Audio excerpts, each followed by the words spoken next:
après l'entretien de la FNSEA et des jeunes agriculteurs hier soir à Matignon.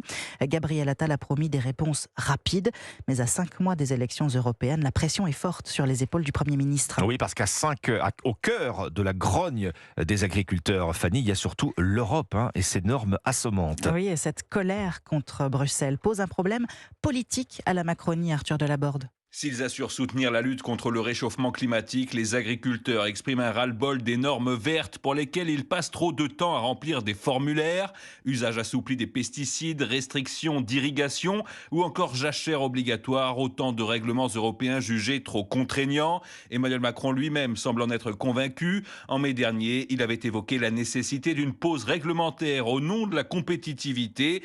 Un processus de simplification est désormais promis en novembre par le gouvernement. Le paradoxe étant que ces contraintes environnementales qui exaspèrent les agriculteurs ont largement été soutenues par la France à Bruxelles et votées par les eurodéputés macronistes.